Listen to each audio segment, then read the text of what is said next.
This holiday season, give yourself the gift of quick, easy, flavorful, and nutritious meals. Factor is America's #1 ready-to-eat meal delivery service, and they can help you eat well for breakfast, lunch, and dinner. Factor meals are chef-prepared, dietitian-approved, and delivered to your door, ready to eat. So you can save time and stay healthy while staying on top of all your holiday responsibilities.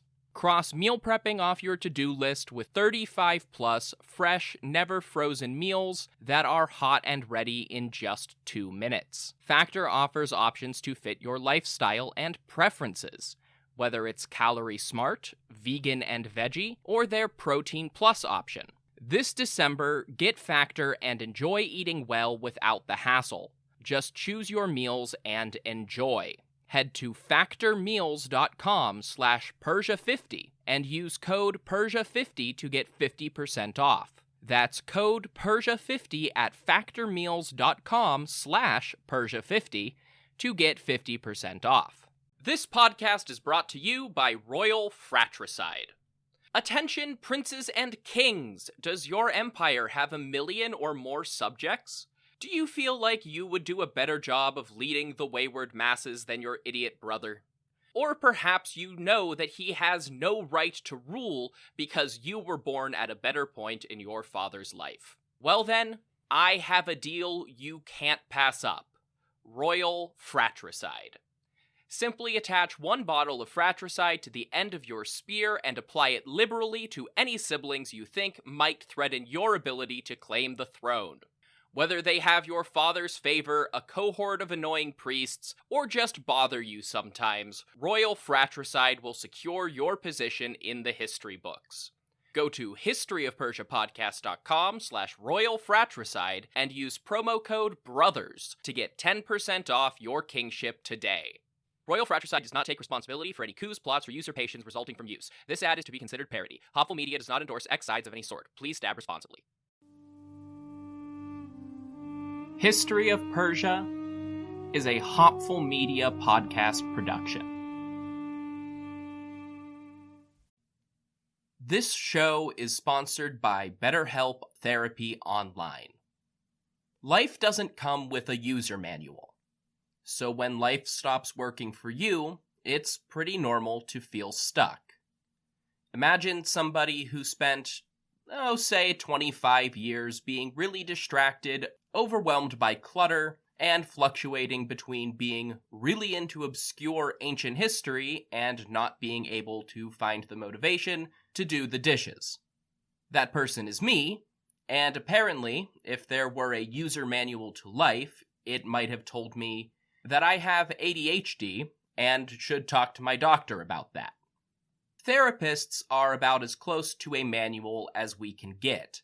Folks who are trained to help you figure out challenging emotions and learn coping skills. BetterHelp has connected millions of people with licensed, registered therapists for convenient and secure online therapy. It's convenient and 100% accessible online. No waiting rooms, no traffic, and not even endless Googling of therapist near me. You just fill out a questionnaire and get matched with an appropriate therapist. And if it doesn't click, BetterHelp makes it easy to switch providers. Everyone deserves to feel their best, so get unstuck with BetterHelp. Learn more and save 10% off your first month at betterhelp.com/Persia. That's BetterHelp, HELP.com/Persia.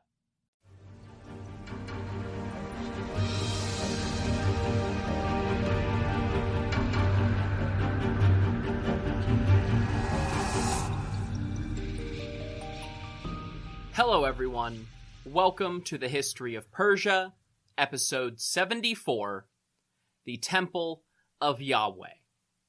Last time, Persia and Sparta both finally defeated Athens. The Delian League is no more. For Persia, the Ionian War ended with the return of all coastal Greek cities back to their pre-Xerxes status as semi-autonomous, tribute-paying subjects. For Sparta, The Peloponnesian War ended in a decisive victory in which Athens bowed to their demands, lost its fleet, lost its army, and even lost its defensive walls. The 19-year-old prince, Cyrus the Younger, had successfully orchestrated the Great Victory and solidified a valuable alliance with a new hegemon in Greece before being recalled to Media and his father's deathbed. But it isn't time to kill Darius II just yet. Once again, we're winding the clocks back to look at another region during the usurper king's reign. This time, we're going to the land of sand and sun. Welcome back to Egypt. And really, this will be a chance to look at the province as a whole, too. By the time Darius II became king, the Persians had been wearing down Egyptian resistance to their rule for almost a century. Artaxerxes I would have died within a few months of the 100th anniversary of the deposed pharaoh Psamtik III instigating a revolt against Cambyses. Absolutely remarkably, the battle for succession in 424 BCE did not spark a single uprising along the Nile that we know of. That was a first. Every king from Cambyses forward had faced resistance to claiming the pharaonic titles, even if they didn't get around to dealing with it immediately. But not Darius II. There were probably a few reasons for this. One was just the legacy of all those other rebellions. Over time, the Egyptian populace had acclimated to Persian rule and Persian policy. Xerxes had stripped more local elites of their autonomy, and Artaxerxes successfully culled the unruly Libyan dynasts in the western marshes. Artaxerxes' appointed satrap in Egypt, Arsames, was still in power and supported Darius II in his bid for the throne. It's entirely plausible that Arsames prepared in advance to keep a lid on things once he was informed there would be a succession crisis.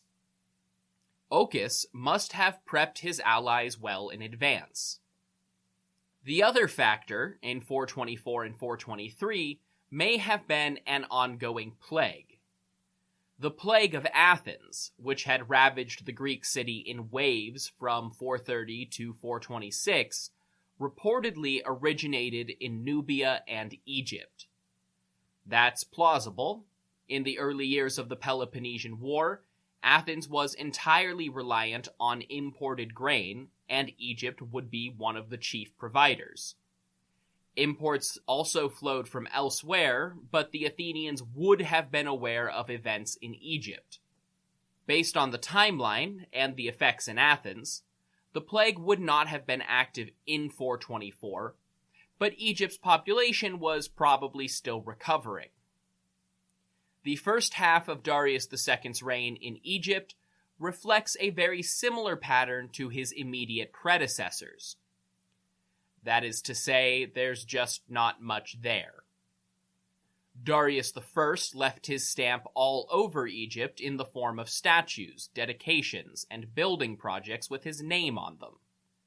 Cambyses actually did the same and is relatively well attested, kind of unique in the realm of Cyrus and Cambyses. Beginning with Xerxes, this changes dramatically. Presumably as part of his reforms after dealing with the rebel claimant Psamtik IV, Xerxes shifted to a much more hands-off approach in Egypt. Local archives and royal influence alike decreased as a result. The primary exception comes from Elephantine, an island near the first cataract of the Nile, at the southern boundary of Egypt with Nubia. The island was home to a settlement with a ludicrously long history. The first foundations on the island can be traced back to prehistory, before the unification of Egypt around 3100 BC. One of the earliest historical structures on the island was a temple dedicated to Khnum, the ram-headed Egyptian god of the Nile's source and flooding, as well as the act of creation itself. Elephantine remained sacred to Khnum for millennia, well into the Roman period. Over time, the island became more heavily settled and more important. Temples to other gods and to worship dead pharaohs were built there. Around 1600 BCE, it was fortified to act as a defensive post against Nubia. And even though it was often overwhelmed by the Nubians, it remained a border garrison, likewise into the Roman era. Records from that whole span have been uncovered on the island. The dry Egyptian climate is well suited to preserving papyrus leaves and leather, even in the middle of the river. The whole island saw major renovations during the 26th dynasty period, immediately before the Achaemenid occupation. This was unsurprising, given that the 25th dynasty had actually been Nubian occupiers, who had to be pushed back across the border when the 26th dynasty pharaohs and their Assyrian allies took over Elephantine. Not long after the Nubians were kicked out, a new group of foreigners moved in from the north. It's definitely a bit odd that foreigners from the north settled at the far south end of Egypt, but Elephantine needed a permanent military garrison, and these new arrivals were allowed to settle there in exchange for becoming a military colony. And this is one of those places in history that kind of feels like a crossover. These new arrivals were Jewish refugees fleeing from the Babylonian conquest of their homeland, the Kingdom of Judah. While many of their countrymen were deported to Babylon and ultimately released by Cyrus the Great, other Jews fled to Egypt. If you've only got the SparkNotes or DreamWorks movie version of Jewish history, that might seem like a weird call, but in reality it made perfect sense. Beginning with the Babylonian conquest of the Levant in 604 BC, Egypt started trying and failing to regain a foothold in the region, and the leadership in Jerusalem fluctuated between supporting Egypt and Babylon. That was a key political aspect to the revolts from Babylon that ultimately led to the Babylonian exile in Jewish history. Refugees from this situation started arriving in Elephantine around 597 BC, just after Babylon's first siege of Jerusalem. Over the following decades, they were followed by more Jews after Babylon took power in their homeland. Ironically, one of these may have been the aged prophet Jeremiah, who had been a vehement anti-Egyptian partisan in the Judahite court, and was carted off to Egypt by his acolytes as an old man. He managed to tread a fine line between God's will is for all men to serve King Nebuchadnezzar of Babylon, and Nebuchadnezzar will be the instrument of God's wrath against the apostates. When the Persians took over, the Jewish refugees just kept coming. Some supposed returnees from Babylon got to Jerusalem only to discover that their long-lost cousins had moved up the Nile, and they too came to Elephantine. What they found there may have surprised them. The Temple of Yahweh, the traditionally unspoken name of God, and the city were all in ruins in Jerusalem. But on Elephantine, there was a flourishing Temple of Yahweh, the Aramaic pronunciation of Yahweh, surrounded by a well-garrisoned fortress. Even the existing residents may have been surprised when the Persians promoted their island to a regional capital equal to the great city of Thebes. That may have had something to do with Nubia. Whether or not this fortress was actually still guarding a border or just acting as a local garrison under Darius II is not entirely clear.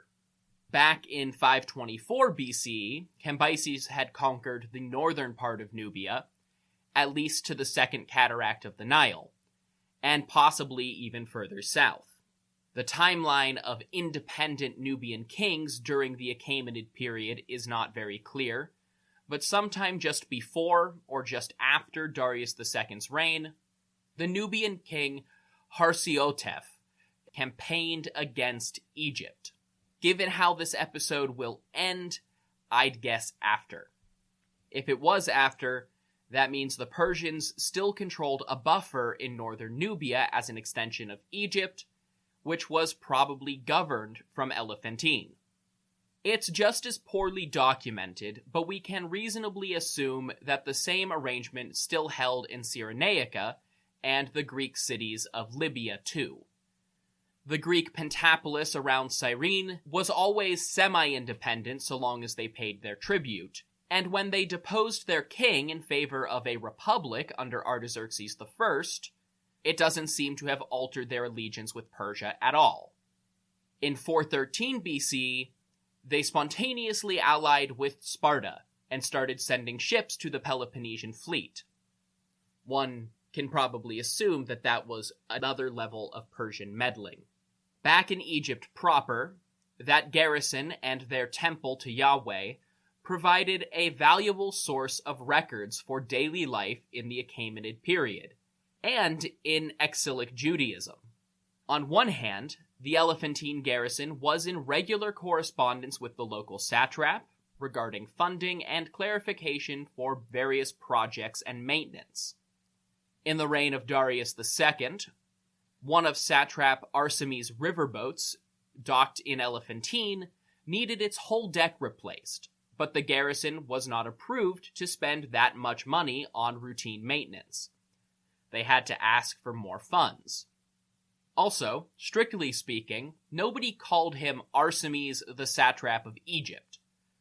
The Persian title, well understood and used by the Greeks, is completely unattested in Achaemenid Egypt. Instead, the Persian governor was always called he to whom Egypt is entrusted, or the master of Egypt, or even just the master. The use of Egyptian titles under the Achaemenids is more complicated. It's not at all clear which offices were abolished as soon as Cambyses took over, or if some were abolished only when Xerxes put down the rebellion of 486. We know he dispossessed some of the established Egyptian priests and nobles, but we don't quite know if that means he was abolishing long-standing offices too. Administrative positions, like overseer of estates and overseer of temples, remained, but royal contributions to noble estates and temples ceased under Cambyses.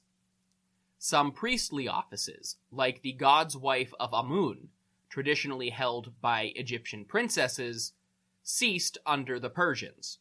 Whether that was part of Cambyses or Xerxes' changes, who knows?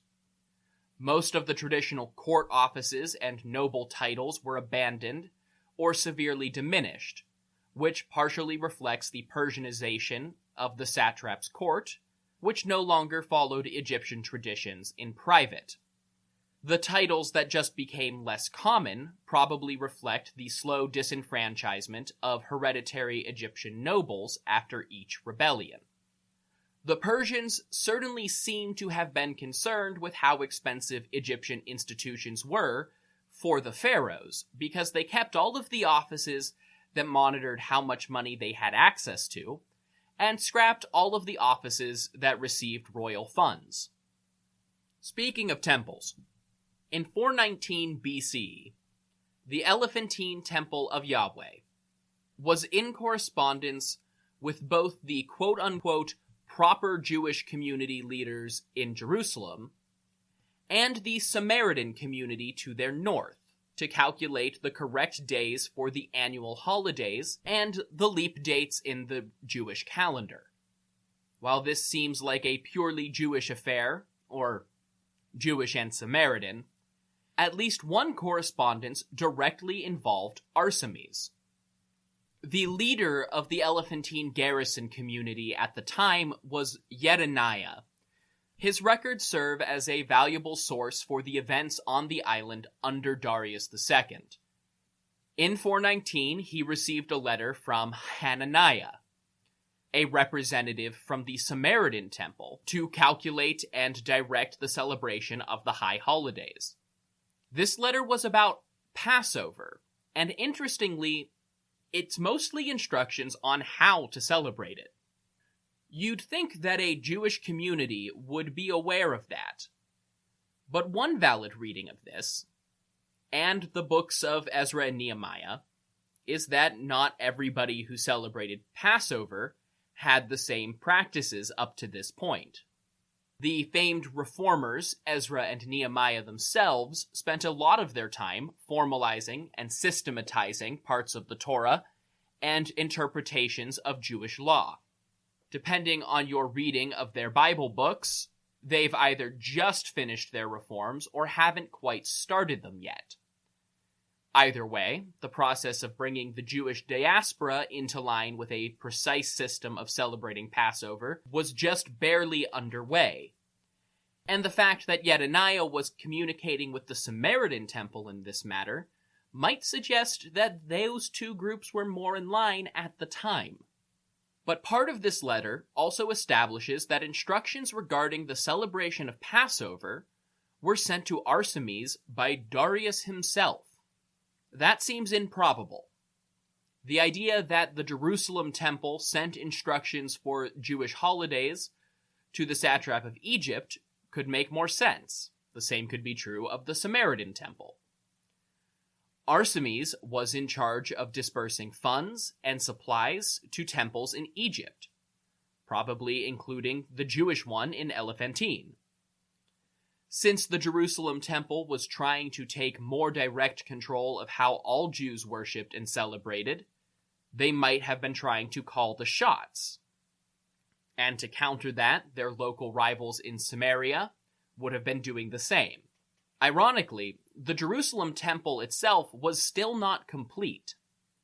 Conflicts with the other local powers in Judea had apparently been resolved late in the reign of Artaxerxes I, and construction resumed. But according to Ezra, the temple wasn't fully completed and rededicated to Yahweh until late winter 418. At least that's how I read the timeline. Ezra 6:14 through 15 in the NRSV Bible reads, "They finished their building by the command of the God of Israel, and by the decree of Cyrus, Darius, and King Artaxerxes of Persia. And this house was finished on the 3rd day of the month of Adar, in the 6th year of the reign of King Darius." The exact chapter and verse may vary depending on your translation. The exact name of the book might vary depending on the translation. To me, there is no way to interpret that other than as a way of saying the temple was completed in the 6th year of Darius II. But reading the whole section is complicated.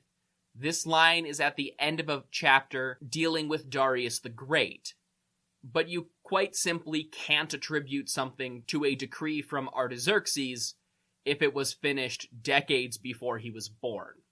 It's very possible that the Jerusalem temple was once again allowed to continue its construction because the leaders in Jerusalem complained that the Samaritans to their north were allowed to build their own Temple of Yahweh.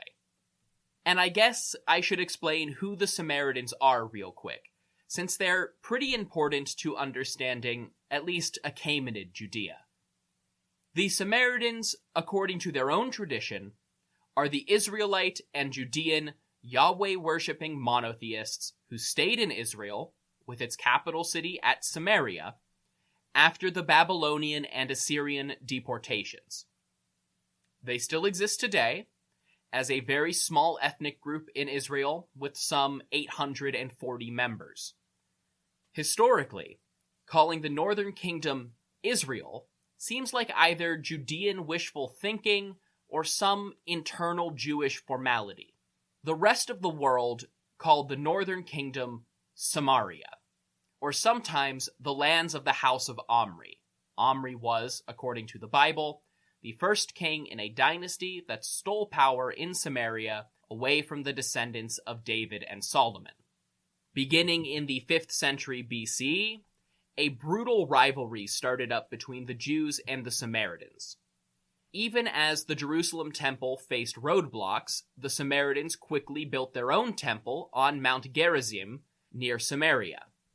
About 300 years later, the Hasmonean kings of Judea conquered and destroyed that temple, and about 200 years after that, the Samaritans were so reviled by the Judeans that Jesus literally used the Good Samaritan as an example of a good person from a disgusting background. Theologically, more differences developed over time, but the basic point is that the Samaritans believe only the first 5 books of the Bible, the Torah, also called the Pentateuch, are divinely inspired, and thus they reject the rest of the Jewish canon, and all the other canons that Christians have come up with over the years. The Samaritan Pentateuch has grammatical differences and a few specific passages that emphasize the role of Samaria rather than the Judeans, but otherwise, there's just nobody easier to hate than the person who's like you, only a little different. Ezra and Nehemiah both show clear disdain for the Samaritans, and the Samaritans are repeatedly shown leading the charge to oppose all of the rebuilding efforts in Jerusalem.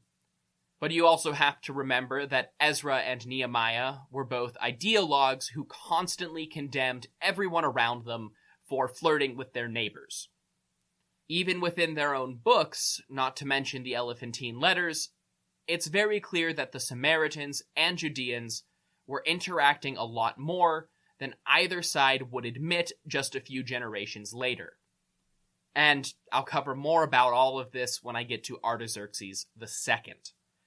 Just as the Samaritans had a different interpretation and tradition in their temple, the Elephantine garrison also appears to have had different beliefs.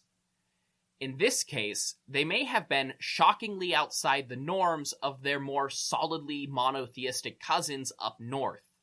Jewish correspondence from Elephantine shows the Jewish garrison acknowledging the existence of other gods, and using typical Egyptian pagan greetings and formulas in their writing. There's not much to substantiate the idea that they worshipped at temples other than their own, but their formal greetings do invoke the existence of the Egyptian pantheon. This also means that in the late 5th century, we have this small window where there are kind of 3 Jewish temples, if you want to look at it that way. At least, there are 3 temples to Yahweh. Despite this, all was not well for the Jews of Elephantine, and they had to go all the way to the top and send a representative up the Nile to Memphis and the court of Arsames to try and salvage the situation. A few years after that Passover letter, conflict started brewing between the Jews and Egyptians on the island, specifically between the Temple of Yahweh and the ancient Temple of Khnum. There had been disputes before, but a steady stream of tension and violence started up in 415. We don't know what the inciting event was, but at some point, a pair of Jews named Jeho and Hori were arrested and imprisoned. Interestingly, these are guys with Egyptian names. The Elephantine garrison identified a local governor in Thebes as Zoroastrian, literally calling him Mazda Yazna. They seemed concerned that this somehow affected his ability to intercede. Maybe he was new on the job or something, or maybe everything's real wild and Arsames converted to Judaism, because they appealed to the satrap, and we assume he was also Zoroastrian. The appeals process led Arsames investigators trying to understand the incident to be bribed by the local Egyptians. To try and secure Jeho's and Hori's releases, a counter-bribe had to be sent up to Memphis. We know that Jeho and Hori were released because they appear in another letter later when their superiors also got into trouble with the Egyptians. Apparently, Hananiah had come down from Samaria, and his arrival set the priests of Khnum on edge. If he was as zealous as some of the other reformers of the time, it would be entirely in character for him to be advocating for the expulsion of Khnum from his own sacred island. On a more mundane level, later letters reveal a conflict over the sacrifice of goats. Jewish law specifically called for goats and rams to be sacrificed in certain ceremonies. Khnum's sacred animal was a ram. You can see how that might get sticky. A detachment of the Elephantine garrison was escorting a merchant caravan north around this time, and some of the merchants were caught with stolen goods. The garrison was largely Jewish, but supervised by an Egyptian commander as part of the local provincial military. That commander, Vidronga, was summoned north, where he detained his Jewish subordinates until Jeho and Hori were sent north by other members of the Jewish community to intervene and help exonerate their compatriots.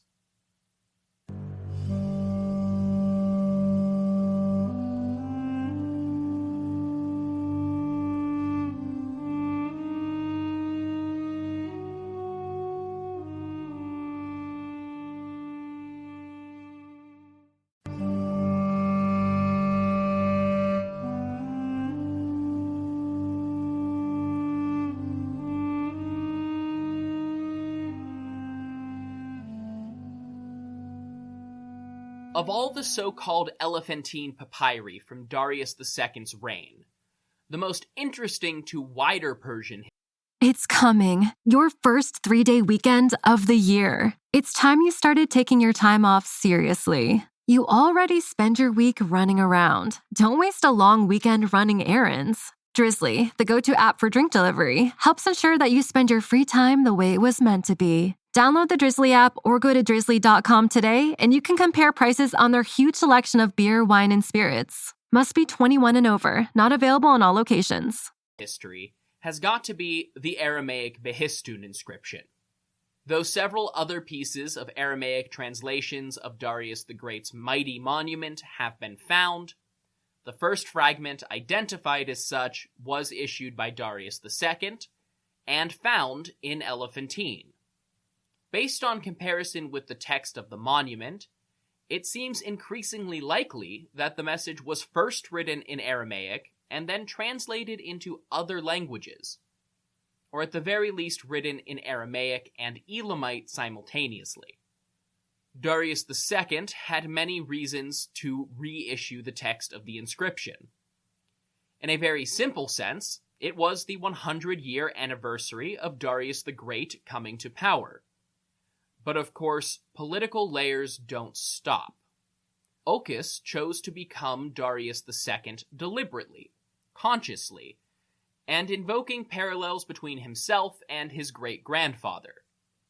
No single event defined Darius I quite like the Behistun crisis, so it makes sense that Darius II would cast himself in that light.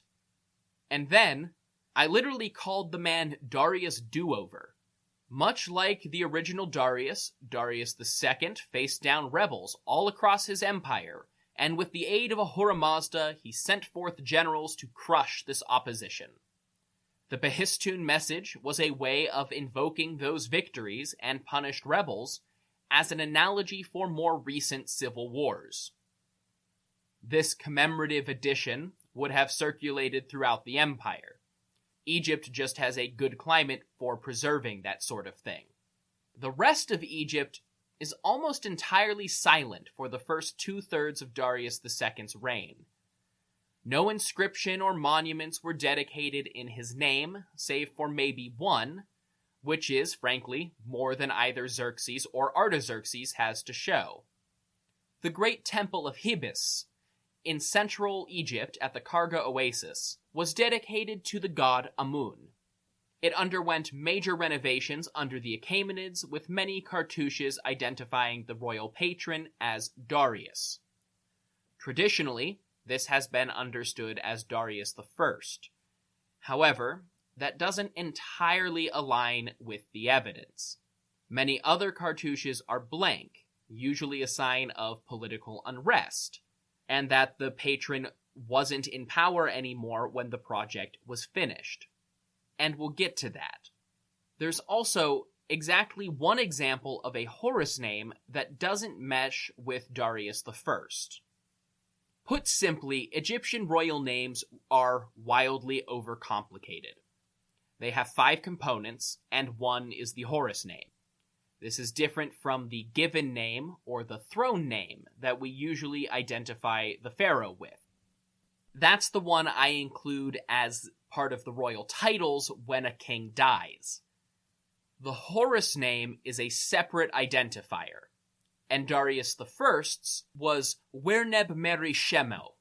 But here in the Temple of Hibis, we find Menekhib, a name otherwise associated with the long-dead Psamtik II. This has made some scholars wonder if A, post-Xerxes Persian kings used the full Egyptian titles after all, and we've just never found proof, and B, if this might be Darius II's Horus name. If so, he was apparently directly sponsoring a building campaign in Egypt. This is all but confirmed by a cache of pottery and fragments in the Karga Oasis dated to the end of the reign of Darius II and the beginning of Artaxerxes II. They were found in the late aughts and have been slowly published over the last decade. But then, right around 413 BCE, the historical record for Darius II's time in Egypt explodes. In the Nile Delta, a series of estates suddenly have a large archive of letters stored away and preserved. These were the personal property of the satrap Arsames. These letters suddenly flourished, in part because Arsames wasn't actually in Egypt at the time.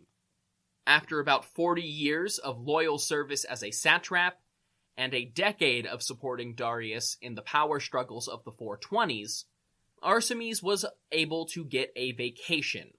He trekked across the empire to visit his homeland and the royal court. He stayed there for 3 years, and we have records from both Babylon and a rare example from Susa on one side of the trip, and then his correspondence with his subordinates back in Egypt on the other. I have to wonder, given the coincidental timing of 413 BC, if increasing tensions with Athens may have prompted Arsames to put some power in the hands of a younger subordinate or potential successor who would have been better suited to combat.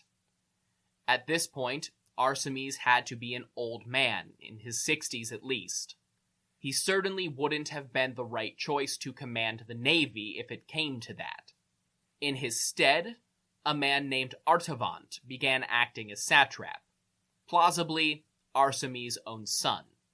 Arsames' correspondence with his subordinates isn't terribly revealing. As usual, these are administrative records. Maintenance for farm equipment, field yields, and the large number of enslaved people that worked the land tell us about daily life and the system of slavery in Achaemenid Egypt, which, I promise, is a topic I'm getting to. There's just a lot of topics that I'm getting to. Similar records on the other end of his trip actually reveal a lot more about Arsames' involvement with the socio-political changes in Babylon. Back in episode 70, I briefly covered the shifting power structures in Babylon as Darius II got his loyalists into power. Well, the new satrap, Gobryas, must have been something of an elder statesman, because he drops out of the historical record in 417 BCE. His replacement was Raparis, who was really only known from one note that some later editor added to Xenophon's Anabasis. However, it's almost tempting to read another explanation into Gobryas' disappearance. His last receipt in the Marashu archive is dated to 417 BCE, and the Marashu family themselves drop out of their own archive just 4 months later. This is kind of shocking if you think about it. 7 years before, the House of Marashu were literal kingmakers. They hosted Ochus and Parysatis in Babylon. They were the first to document the reign of Darius II, and they managed property on behalf of the royal family throughout the province. Not to mention, their loans financed the royal army in Assyria in 422. There's no real record of what happened, but it seems likely that the Marashu flew too close to the sun. It's not like their business stopped. The nobility still needed land managers in the fertile plains of Mesopotamia. But the big names in the next phase of that operation were people who were A, integrated with the nobility, and B, their direct subordinates rather than outside contractors. The political and economic power of the Marashu shifted out of their independent and ultimately commoner family and into the hands of Darius's appointed nobles. There would be no more king-making. Much of Arsames' visit is known through the Marashu archive, as it was preserved after the decline of the original clan. The Marashu had been managing the Egyptian satrap's Babylonian property for years during his absence. Given how long it's been since he moved to Egypt, he may have been one of their first high-profile clients. The Marashu brothers themselves couldn't manage all of the property under their auspices, so they hired middlemen to do their middlemaning for them. These weren't another level on the tenant pyramid scheme beneath the Marashu, but agents of the family who would oversee various estates in their absence. They were employees. These managers, called Pakdu, were servants of the Marashu. The nobility had their own Pakdu, who were often the middlemen between the nobles themselves and the Marashu family. So usually you'd end up with a negotiation between two Pakdu. But one of them, Enlil-shupi-Mahur, appears in both roles. He started his career as a subordinate of the Marashu family, but apparently inherited control of their main archive and became the personal assistant of Arsames after the Marashu were shut down. Presumably, if Enlil-shupi-Mahur took over the archive, then he also took over some of their operation in Nippur, and by extension, that means Arsames was the ultimate owner of those operations. Part of the trip back from Egypt would have involved checking in on all that new property. Down in Babylon, a local governor named Belshumu, or Bellicis in Greek, took on a similar job. He seems to have been the Perso-Babylonian noble with political authority in southern Mesopotamia under Gobryas and Roporus for a few years. After the collapse of Marashu, Bellicis took over some property management in the region around Babylon. Eventually, he must have passed the day-to-day operation off to his own subordinates, because Bellicis caught Darius II's attention and was promoted to satrap of Assyria in 407. It's entirely plausible, though speculative, that Arsames had something to do with this, given that they now shared some business interest.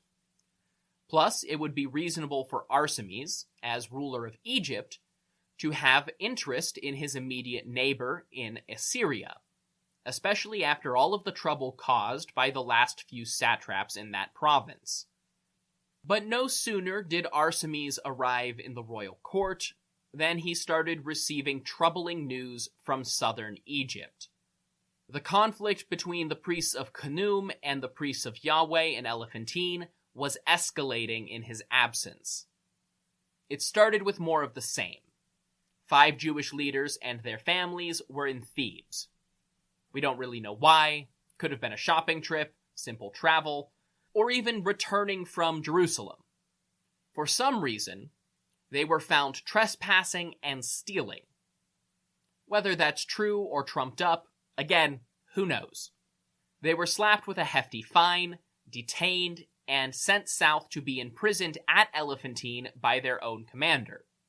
The Jewish community moved quickly to pay the fine, but soon became worried when there was no sign that their co-religionists would be released anytime soon.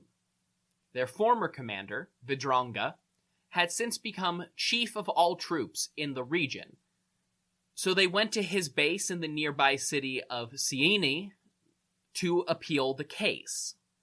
The resolution this time isn't as clear, though presumably Vidranga couldn't hold them forever without cause if he wanted to avoid a mutiny. Then again, it's not actually clear that he wanted to avoid that. In 410 BC, the priests of Khnum bribed the right people, Vidranga included, and got permission to do some demolition work on Elephantine. They destroyed a storehouse, technically the satrap's property, and filled in a well that supplied the Jewish garrison. Officially, this was done in the name of building a new processional route for religious parades in honor of Khnum. In reality, there were probably some other potential parade routes that didn't involve destroying crucial supplies for the Jewish garrison and their temple. The Jewish leaders simultaneously appealed to the higher powers of the material world and beyond. They went to the legal authorities for their sub-province, the judges and lawyers, to try and get them to intervene on the clearly illegal demolition of the satrap's property. They also prepared some grand sacrifices and prayers to God to support them against the priests of Khnum. This prompted retaliation and escalation on both sides, because the next letter, though highly damaged, reveals that the Jews had captured and imprisoned several Egyptians, and then the Egyptians had done the same to several Jews. And now, the priests of Khnum were beginning to argue that the Temple of Yahweh itself was actually an illegal structure that had no right to be on the island. Apparently, their argument may have suggested that it was only built recently by Jews migrating into Egypt under Persian dominance. To counter this, the Jewish garrison was petitioning the Persian authorities to check their records, which would prove that the temple already existed before Cambyses. A Persian named Bagadates arrived in Elephantine to try and sort this out. It's possible that he is the Mazda Yazni official from Thebes that the Jewish leaders were worried about a few years before.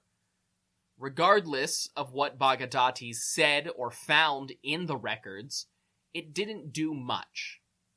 The long-standing disputes between the Jews of Elephantine and the cult of Khnum had already escalated into a turf war, and it was well on its way to becoming a full-blown revolt.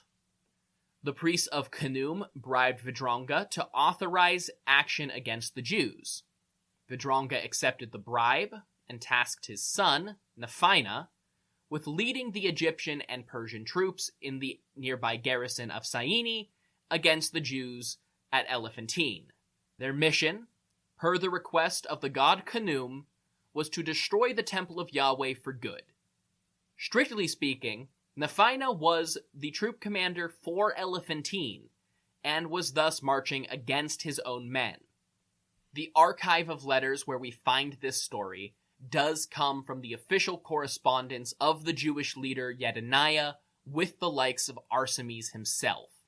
As such, any Jewish attacks or counterattacks are left out of the sources. However, the letter that does report these events specifies that Nephina marched against Elephantine with weapons. It would be absurd to think that a literal army garrison based there didn't stand in defense of their god. Regardless, they were defeated, and just as the Temple of Jerusalem had been destroyed by Nebuchadnezzar, the Temple of Elephantine was destroyed by Nephina. In late November 407 BC, another letter was sent to seek aid from the local Persian governor in Judea, a guy confusingly named Bagavaya. This is probably the name we translate in Greek as Bagoas, but it's hard to be sure. Bagavaya was not a governor in Egypt. He was the governor of Judah. A copy of the same letter was sent to the sons of Sanballat, the aging governor of Samaria. These are sub-provinces of the Assyrian satrapy. So this is a fascinating glimpse at the ethnic layout of the empire. We have the Jews of Elephantine appealing to the governors of what they saw as the Jewish provinces, and of course these were extremely localized governors, probably several ranks between the newly appointed satrap Balisis. But they held political power, and at least Sanballat was seen as a co-religionist. Though antagonism was building between the Judeans and the Samaritans, the formal religious and ethnic divide was not fully formed, and the Jews of Elephantine appealed to their entire homeland for aid. And they got it. Bhagavaya and the sons of Sanballat got together and formulated a response. Arsames was still out of the country, which was good. It meant the satrap, the ultimate authority of Egypt, was not implicated. Better yet, he was on his way home at this point. A few months earlier, in Babylonia, Arsames had provided a writ of passage for his personal steward, Necator. Over the course of a few weeks in 407 BCE, Necator made his way back to Egypt, apparently ahead of Arsames and his entourage. This writ commanded the operators of rest stops along the royal road and local governors alike to provide Necator and his companions with rations as they traveled. But it also ordered those same officials to only provide rations for one night. Necator was under strict orders to move with haste. Intermittently, it seems he had to stop and check in with the more important local officials to reauthorize his writ of passage in a new region. Presumably that was a standard anti-counterfeit measure, but it's an interesting thing to have an actual source for. Whether Arsames specifically wanted Necator to intervene in this minor civil conflict, on one hand, Egypt was massive and important, and Arsames had bigger things to concern himself with. On the other hand, his garrisons battling it out with each other over which temple was more popular was not a good sign for wider civil unrest. One of those temples having direct relations with important border fortresses on the Assyrian border did not help at all. Arsames himself departed Babylon in spring 406. The letter from Judea and Samaria isn't preserved, but a summary reads like somebody's cheat sheet for an audience with Arsames when he got back. They were to present themselves, not as the Jewish garrison of Elephantine, but hereditary Suenian landlords, and schmooze as hard as they could by offering luxurious sacrifices, ceremonies, and of course bribes in Arsames' honor if he would help them. Suenian was a catch-all term for the Aramaic speakers of Syria and the Levant. A technically correct ethnic label that would make the satrap think of Damascus, rather than the squalid, half-finished border settlement in Jerusalem. It probably had the added benefit of divorcing them from any polemic letters he had already received from the priests of Khnum. They were not supposed to make any accusations about the priests, but rather to focus on the Persian commanders Vidronga and Nephinah. The schmoozing worked, and Arsames provided a royal writ and public funds for rebuilding the temple. Vidronga and his family were removed from their post, and with a fresh permission slip from Memphis in hand, the priests of Khnum couldn't continue their campaign against the Jewish temple. Whether it had existed since the days of the pharaohs or not, they had permission now. But within a few years, the Jewish leaders of Elephantine had to send letters north and seek funding again. There was a new Persian administration, and new administrations always meant new rules. But this time, the messenger faced a more hostile environment and must have been leaving a garrison on high alert. Episodes 63 and 64 focused on the last years of Persia's original war with Athens. The wrap-up phase of that war was deeply intertwined with Egypt. The Athenians backed the rebel Inaros, who was ultimately defeated and executed. A few years later, to distract the Persians from their campaign in Cyprus, Athens backed another Egyptian rebel.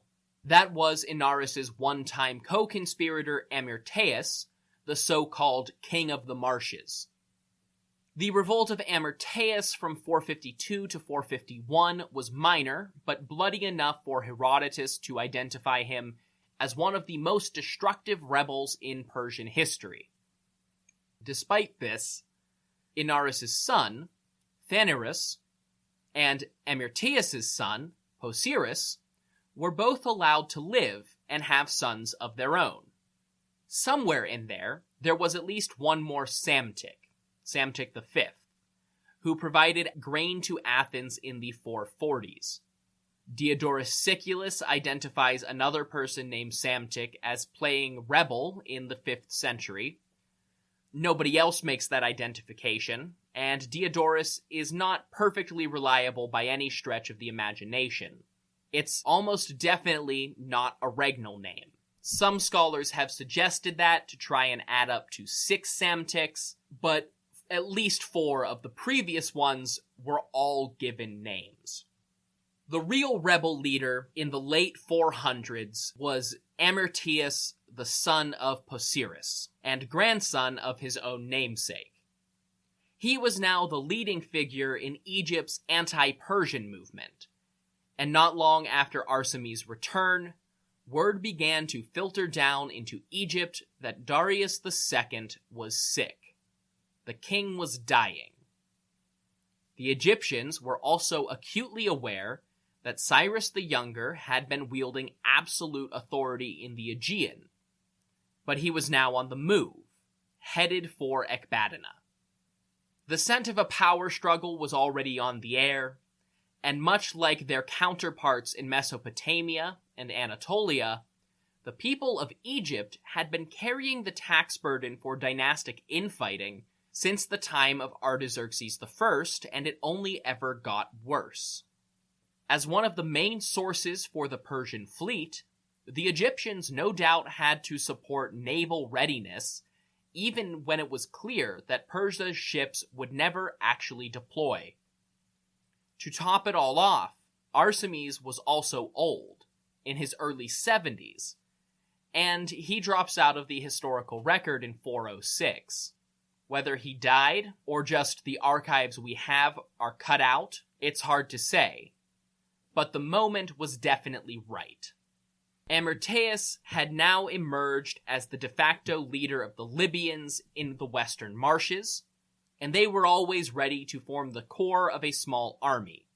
Egypt, especially Lower Egypt, was more disenchanted by Persian power than they had been since Xerxes' day. There were now regular Egyptians ready and willing to support Amyrtaeus if he could reach them. There just don't seem to have been many people ready to spontaneously rise up on their own. Looking out at the sea in 404, Amyrtaeus did not have his grandfather's allies in Athens, and Sparta was now a steadfast friend of Persia. Still, the Mediterranean was overflowing with veteran mercenaries that could be leveraged if he could get the funds. But there would be no funds if Amyrtaeus did not control the treasuries, and there would be no Egyptians if he could not reach them. So Amyrtaeus and the Libyans began. They attacked the Persian fortresses of the western delta and overwhelmed them. And just like that, Egypt was in a full-blown revolt once again. Only this time, Amyrtaeus would be forever remembered as pharaoh of the 28th dynasty. But that legacy will have to wait. I'm sure Dominic from the History of Egypt podcast will cover it in a way that gives Egypt its proper dramatic due in a few years, but for the history of Persia, there's a lot of ground to cover before anybody is ready to so much as think about Egypt again. For now, I'll give Darius II a break, and focus on some much more topical episodes. After all, he did rule for 20 years, and not everywhere was in chaos. At least, not all at the same time. Until then, if you want more information about this podcast, you can go to historyofpersiapodcast.com. There you'll find things like the About page, the Achaemenid family tree, and the support page, where you can find different ways to financially support this project. That includes one-time payments through Stripe, affiliate links, and Patreon subscriptions, where you can go to patreon.com/historyofpersia and sign up for a monthly subscription that gets you access to things like ad-free listening and bonus episodes. Of course, there are also free ways to support this podcast. You can leave a review on your platform of choice, but most importantly, I just want you to spread the word. Go out, get on social media, tell everyone how much you like the history of Persia. You can find me on Facebook and Instagram at History of Persia Podcast, and on Twitter, just at History of Persia. Until next time, thank you all so much for listening to the History of Persia.